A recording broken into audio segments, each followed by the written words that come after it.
Maskvos CSKA krepšininkai. Ir tai buvo vienintelės rungtynės, kuriuose rungtyniaudamas namuose Žalgiris leido šeimininkauti savo varžovams.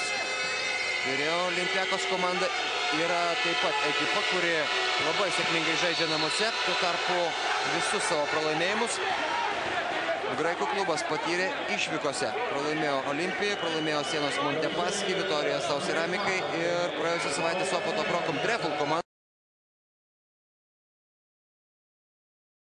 atiduotas svečiams.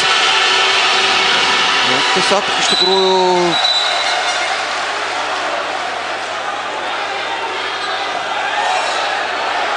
diskvalifikuojamas yra Jonas Mačiulis iš aikštės.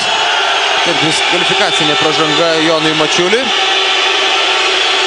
Aišku, tai būtų didžiulis nuostolis, jeigu dabar rungtynės vyktų taškas į tašką, o už ką yra diskvalifikuojamas Jonas Mačiulis, tikėkime, mes netrukus pamatysime.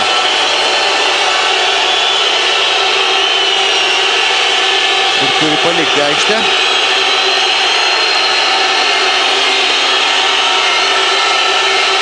Alkūnė stūmė varžovą, kuris buvo visai prie pat. Ar kažkiek nenusiminęs, kad negavai naudingiausių šiandien? Ta prasme, gal ne tai, kad nusiminęs, bet iš viso čia pirmą kartą tokį dalyką pamačiau, kai pralošusi komanda gauna naudingiausią. Tai čia yra iš tikrųjų ir negerbimas truputėlį mūsų, bet tebūnėjo, kaip yra. O čia patys savo pasidarė. Ryto reklamą, nežinau, ką jie čia pasidarė.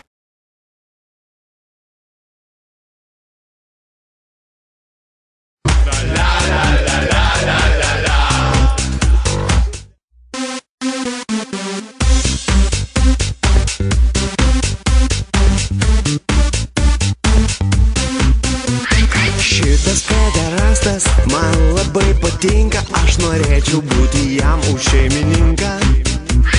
Šitas pederastas mane labai veža, aš norėčiau